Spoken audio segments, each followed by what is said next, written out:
In today's video, I'm going to show you how to check grammar and spelling mistakes in WordPress quickly and easily so you can catch errors before your posts go live. This is a simple workflow that can save you time, improve your content quality, and help your website look more professional. If you find this tutorial helpful, make sure to hit the like button and subscribe for more WordPress tips and step-by-step guides. Let's jump right in.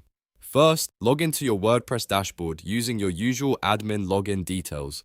Once you're inside, go to your Posts or Pages section and open any post or page that you want to edit. This can be a draft, an existing article, or a brand new page you're building out. After the editor loads, click inside any text block or paragraph in the Gutenberg editor. This is important because Grammarly needs the cursor active inside your content before it can begin scanning. As soon as you click into the text, Grammarly will automatically start checking your writing for spelling mistakes, grammar issues, punctuation problems, and other suggestions. You'll usually see underlined words appear directly in the text, and you may also notice the Grammarly icon in the bottom right corner of the block. That icon tells you Grammarly is active and ready to help. To review a suggestion, click on the underlined word or open the Grammarly prompt and read the correction carefully. Grammarly will show you the issue it found and recommend a fix. If the suggestion looks correct, simply accept the change and move on to the next one. If you want to keep your original wording, you can ignore the suggestion and continue editing.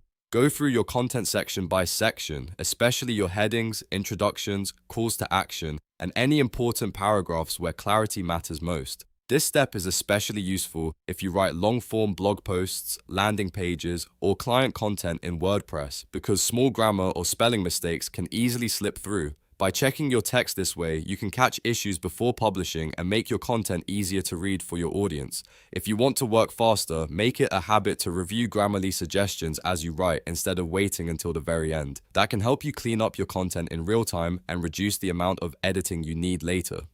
And that's it. You now know how to check grammar and spelling mistakes in WordPress using Grammarly inside the Gutenberg editor. It's fast, simple, and one of the easiest ways to improve your writing quality before publishing. If this video helped you, please hit like, subscribe, and turn on notifications so you don't miss the next tutorial.